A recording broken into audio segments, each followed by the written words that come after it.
Hi guys, Kiju64 here, and today we are going to look at 30 movies coming out here in 2020. Can you believe we're in the year 2020, guys?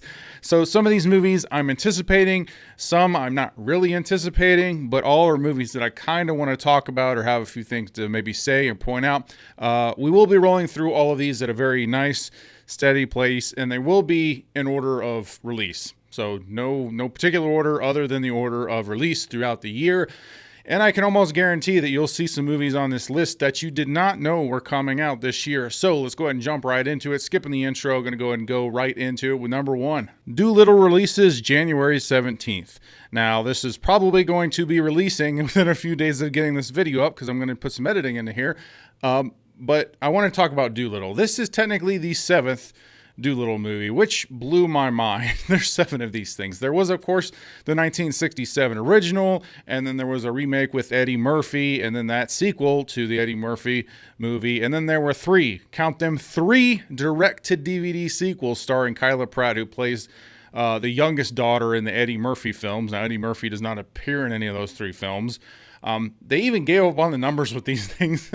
they didn't even bother labeling 4th and 5th movies. They were called Tale to the Chief and $1 Million Mutt. So, needless to say, Dolittle has been ran into the Walmart bargain bin. However, this movie looks like it could be fun. It stars Robert Downey Jr. and seems to be pulling more from the original 1967 film, which is, of course, the best film to date of these Dolittle movies.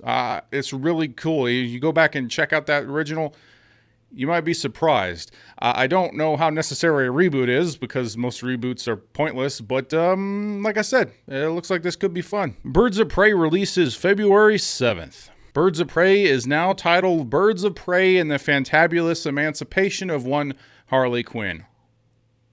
Huh. Do they think that they're Birdman or the unexpected virtue of ignorance with this title? What's with these long titles? They're completely unnecessary. It's so pointless. I'm just going to call it Birds of Prey. Anyway, I'm personally not looking forward to this specific one for a variety of reasons. Now, yes, DC has made a bit of a comeback with Aquaman and Shazam, which I enjoyed those movies a lot. But this one just doesn't look as interesting. I did not like Suicide Squad. Granted, one of the only good things in Suicide Squad was Margot Robbie, but still, I have a feeling Birds of Prey is just gonna be bad. The trailers just give me that feeling. But who knows? DC's proved me wrong in the past, but we won't have to wait very long to see since this one's coming out next month. Sonic the Hedgehog releases February 14th. This is the movie that had the entire internet cry out in one voice. What is this nightmare? The studio literally moved the release date and went back to the drawing board, redesigning Sonic completely after that monstrosity. And when they did, they put him in line with the classic design of the character, not a blue version of the 8 Peter from Jumanji. And the trailer was completely revamped as well, and the movie that would have just been a throwaway joke will probably gain a decent audience because the studio actually listened to the fans for once. So good on you, Sonic. The Call of the Wild releases February 21st. Call of the Wild stars Harrison Ford and a CGI dog named Buck. This is the 10th, count them 10th, adaptation of this story. There's probably like more than 10. I don't know. I didn't count. I know there's a lot. This movie was supposed to be released in December, but now that Disney owns everything on the planet, they just went ahead and pushed it back to February to avoid competing with their own movie with Star Wars. I think Call of the Wild looks like it could be a fun family movie, an old school style film about adventure. I do actually want to check this one out. Onward releases March 6th. Onward is the first Pixar movie of the year. That's right. We're getting 2 Pixar movies, and they are both original stories. So no more 4 sequels, no more Cars, and no more pulling Toy Story out of the grave for a completely unnecessary 4th film. Onward takes place in a world of fairy tale creatures, but as they've modernized, they have lost the world of magic. This story stars Chris Pratt and Tom Holland. You otherwise might know them as Star-Lord and Spider-Man. I'm honestly just glad to see Pixar trying to do original stories again with Onward. A Quiet Place 2 releases March 20th. All right, guys. I hate to admit this, but I haven't seen the first Quiet Place. Now, I do own the Steelbook copy and plan to watch it, and then I heard the sequel is coming out, so I just decided to go and wait and watch them both back to back. So I'm looking forward to doing that in March when the second Quiet Place releases. Mulan releases March 27th. Mulan is the latest Disney animated movie to get the live action treatment, and I have made no secret about hating these things. I hate these dumb adaptations because they are lazy and creatively bankrupt. There is no reason to make these outside of cashing in on nostalgic audiences. I did a whole rant video about Lion King the week it released, and I could spend a whole video talking about my thoughts on Mulan because I love the animated movie. But I will say that this one might be decent. It might be decent because it looks like they're actually trying to do things to change up the story to warrant the existence of this movie. Now, I won't be supporting it by buying a ticket, but I'd be willing to check it out on home release or something. Mulan might be okay. The New Mutants releases April 3rd. The New Mutants might actually be released in April. Finally. This horror X-Men film looked interesting when the trailer dropped. Over 2 years ago! This was yet another victim of the Disney acquisition, being shelved and moved around multiple times. I was looking forward to this at one point because I know and love the New Mutant characters. I'm familiar with these characters because I love X-Men so much. But this film is so pointless and out of date. Dark Phoenix suffered a similar fate with being pushed around and shoved here and there and then finally just dumped out, and it was terrible. And honestly, Dark Phoenix is the worst X-Men movie of all time. I would definitely put it bottom of the barrel. It beat out X3. It beat out X-Men Origins Wolverine. So the New Mutants will probably hit theaters and be forgotten by the end of the year completely, if not forgotten by the end of the month. No Time to Die releases April 10th. No Time to Die is the next Bond movie, and I'm surprised that Daniel Craig came back for this. It was generally considered that Spectre would be his last movie, and it probably should have been because that was easily the worst Bond movie that I've seen in the last couple decades. You can tell he just did not want to be there throughout that entire movie. And while I love Casino Royale and Skyfall, both are among the best Bond movies ever, I have very little interest in seeing this newest Bond film. They are clearly trying to drag this character into like the current day brouhaha, and it just looks bad. I'm a huge fan of Bond, and I find myself caring very little for this movie. And I have a feeling I'm probably not alone in that. Black Widow releases May 1st. Black Widow is the next Marvel film on the docket, and I have wanted this one for years. Ever since the first Avengers movie, when she was talking to Loki about the red in her ledger, I wanted to know more. Scarlett Johansson is great as this character, and it's sad that they waited so long to make this movie. And while I'm looking forward to seeing it, I also think it's just too late. Black Widow's story is seemingly at its end with Endgame. Captain America should have probably been featured in this story alongside Black Widow, just like Black Widow was featured alongside Captain America in Winter Soldier, which was one of the best Marvel movies. And we can't get that now because Captain America's, and this is a follow-up to Endgame, but it's a story that takes place beforehand, or at least it has to. I just think this movie has a lot of things going against it, and what should have been an easy home run and a movie that everybody was looking forward to, this may just turn into a base hit.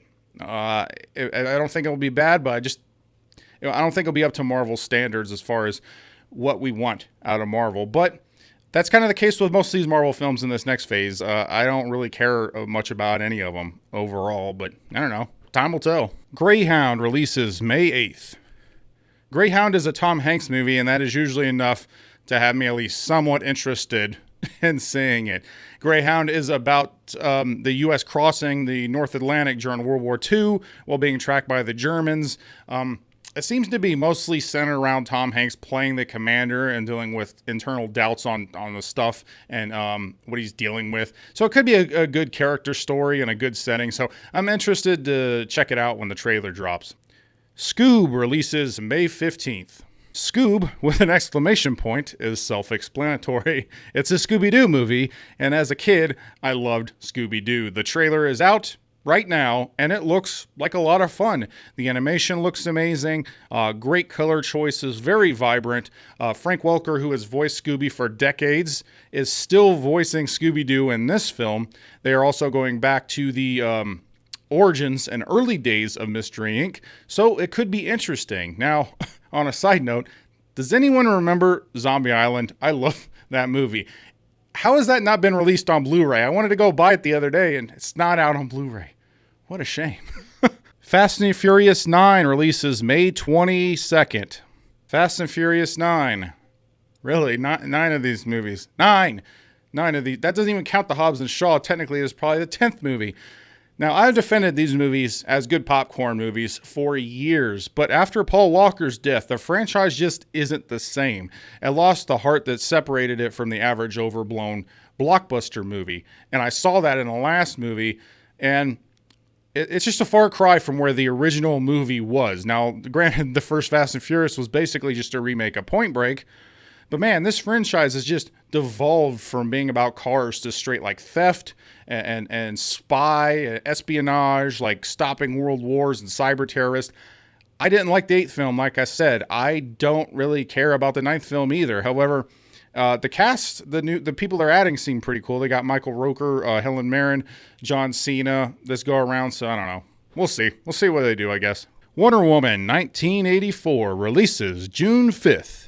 Wonder Woman 1984 is, of course, the sequel to the first Wonder Woman, starring Gal Gadot in the lead role. And that first Wonder Woman movie was a surprising bright spot in the era of just bad DC movies. With Batman v Superman, Justice League, and Suicide Squad, they were just not good. They weren't good.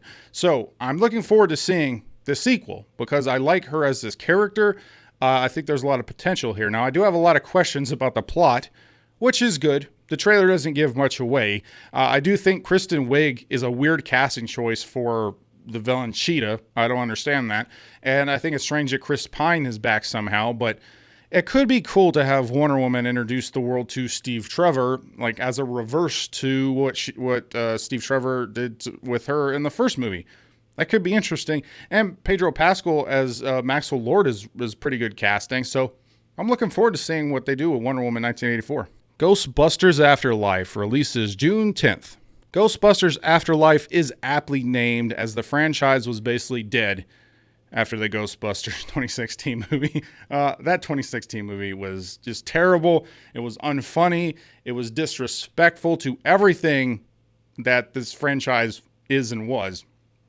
And that's coming from somebody who's not even a hardcore fan. I'm not a hardcore Ghostbusters fan by any stretch of the imagination. Now, I did like the first two movies, and I did watch the cartoon show as a kid, but like I'm never considered myself a big fan of Ghostbusters. However, I do really like what I'm seeing here out of Ghostbusters Afterlife. It looks to be doing its own thing while honoring the original. It isn't trying to copy the plot or the humor of the first two. At least it doesn't seem like it based on the trailer. It looks to be about the grandchildren of Egon. The original characters here are returning, but like I said, Afterlife seems to be telling its own story. And a little respect for the franchise can go a long way, especially with how many franchises have been disrespected over the last 5 to 10 years. This all stars Finn Wolfhard from Stranger Things and Paul Rudd as a teacher. So you also got Jason Reitman, who is the son of Ivan Reitman, who directed the original film. So as I said before, there is a respect for what came before. So I would have to say this is probably on like my top 5 most anticipated movies of 2020. I want to see what happens. Soul releases June 19th. Soul is the second Pixar movie of the year, and once again, we're getting a brand new original story. So that alone has me interested. Soul explores a version of the afterlife, a different version of the afterlife with a jazz musician voiced by Jamie Foxx. So I'm guessing we can expect some great jazz music, probably going to have a really good soundtrack. And this is directed by Pete Docter, who is a Pixar legend. He wrote and directed Monsters, Inc., Up, and Inside Out. And those are among Pixar's best films ever made. As I said, I'm happy to see Pixar going back to their roots with some original films. Top Gun Maverick releases June 26th. Top Gun Maverick is, of course, the sequel to Maverick. And I'm not sure why this needed to be made, as is the case with most reboots and sequels these days, but I did think the trailer looked good. I like the idea of this aging pilot dealing with changing times and training a new group of pilots. One of these recruits is played by Miles Teller from Whiplash, so that's automatically getting me more excited. The cast is stacked with, of course, Tom Cruise and Miles Teller, as I said. Jennifer Connelly's here, John Hamm, Val Kilmer, and Ed Harris. That's a stacked cast, guys.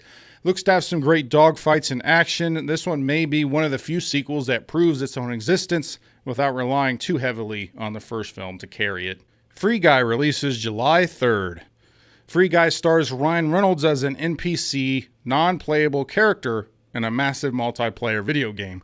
Apparently, he becomes aware of his existence and chooses to break the cycle of monotony. Now, how that happens, I have to watch the movie to find out. When this trailer dropped, I was blown away. Again, a movie not based on anything. It is an action sci-fi comedy. So it has a lot of the things that I really love. It is also one of the few productions that Disney continued to finance as the Fox acquisition was happening. So they had to have some faith in this project. And Ryan Reynolds is a pretty bankable actor right now with his Deadpool resurgence. And I'm really looking forward to see what happens in this movie. Tenet releases July 17th. Tenet is a Nolan movie. Yep, that in and of itself, it's going to get me hyped because you can pretty much take Nolan to the bank on quality and originality almost 100% of the time. I've never seen a bad Nolan movie. Now, the trailer looks like Inception meets Jack Ryan and there's time travel involved. Nolan is tackling time travel in an action thriller. What's not to like here? John David Washington, who's the son of Denzel Washington, plays the main character, tasked with stopping World War III. That's about all we know. Even after seeing the trailer, we still don't really know much about this movie, which again is how trailers should be. They should get us hyped and interested without spelling out the movie or showing us the best scenes in the movie. I just can't wait to see this one in theaters. I want to see it on an IMAX, that's for sure. This is possibly my most anticipated movie of the year right now. Jungle Cruise releases July 24th. Here's the thing. So far, Disney has tried to do this amusement park thing. Now, they've got about 2 and 3 chance of this being completely terrible. There was the Country Bears and the Haunted Mansion. They could give these guys tips on what not to do when you're adapting a theme park ride into a movie. But based on the trailer and the cast, Jungle Cruise may be an okay movie. You have Dwayne "The Rock" Johnson and Emily Blunt. You have Jesse Plemons and Paul Giamatti. You can usually have fun in a rock movie, if nothing else. And I'm a big fan of Emily Blunt. So this also seems like a straightforward story about getting to the Tree of Life through a dangerous jungle. Very straightforward, not convoluted. Good casting. It could be fun. And I have fun memories of riding the Jungle Cruise at Disney World. So I don't know, maybe it'll be decent. Infinite releases August 7th. Infinite is a science fiction film starring Mark Wahlberg, Dylan O'Brien, and Chiwetel Ejiofor. I don't know much about the director, Anton Farquaad. I don't know how you say your name. I'm sorry. I butcher everybody's name. I'm sorry. The only thing I really know about this guy is he's directed for a very long time, and there are some pretty good movies sprinkled in there, like Shooter, Equalizer, Magnificent Seven. So he's familiar with action, that's for sure. But without a trailer, a poster, a good summary of what this is, the only thing that really has me interested is the one sentence premise of this movie, which is a man having visions of past lives. That's it. I just like sci-fi, so maybe this will be good. Or maybe this will be like The Happening with Mark Wahlberg. The One and Only Ivan releases August 14th. The One and Only Ivan, that's the title of this thing, is an adaptation of the book of the same name. It's a book that I've never heard of, probably because it's for little kids. It is about a gorilla voiced by Sam Rockwell and a couple elephants who live in cages at a mall somewhere. There's also a dog voiced by Danny DeVito, and the owner of the mall, is Walter White, aka Bryan Cranston. As I said, I don't know much beyond that, but I mean, the premise looks like it could be a good family movie. Bill and Ted Face the Music releases August 21st. Bill and Ted Face the Music. This is, of course, the third film, and Keanu Reeves is in it. That's all I need to know. That's all I need to know. The Kingsman releases September 18th. Now, The Kingsman is a prequel to the Kingsman films. Now, I loved the first Kingsman film. I loved The Secret Service. It was in my top 20 films of the decade, I think. It was that good. However, I pretty much hated the second one, which was titled The Golden Circle. I did not like that one at all. So I would say this prequel has a 50-50 shot of being good. It is once again directed by Matthew Vaughn and is set in the early 1900s this time, showing the formation of the spy organization seen in the other films. It has Ralph Fiennes, who you may know better as Voldemort, as well as Gemma Turreton, Jimena, again, I'm butchering everybody's name here. And Aaron Taylor Johnson, who you may better known as like Quicksilver and Kick-Ass. So I guess the cast looks pretty good. I mean, I'm interested in seeing this one, even though The Golden Circle killed all the momentum for this up-and-coming franchise. Kingsman might be okay. We'll see. Venom 2 releases October 2nd. Venom 2 stars Tom Hardy as Venom and Woody Harrelson as Carnage.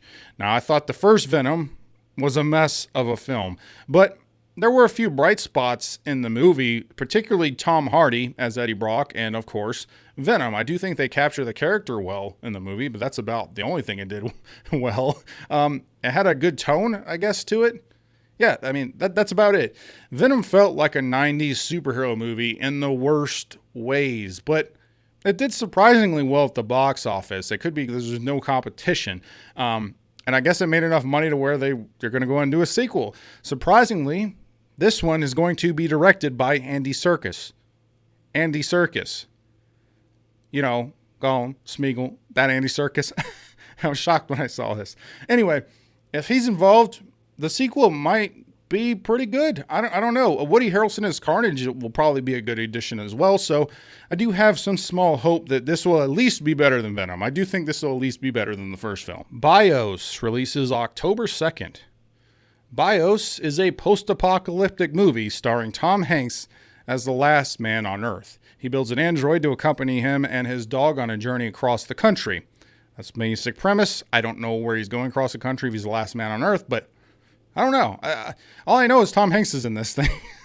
It's post-apocalyptic. All those things have me interested. If Tom Hanks can pull off talking to a volleyball for 2 hours, then I'm sure he can pull off something great in this movie, so long as there's some sharp writing. And again, I love sci-fi, especially an original story like this one appears to be. The Eternals releases November 6th. The Eternals is Marvel's second film of the year, and there's already a lot of buzz around this one, with many claiming that it could be the next Guardians of the Galaxy. And it does have a very interesting cast, from Angelina Jolie, Salma Hayek, to the guy from Silicon Valley, I'll butcher your name again, Richard Madden, Rob Stark, and Kit Harington, Jon Snow. So you got some Game of Thrones alums in here. However, this strikes me as being what Inhumans should have been. Remember Inhumans? That terrible TV show that was supposed to be a movie, and then Marvel scrapped it, and then they made it a show instead.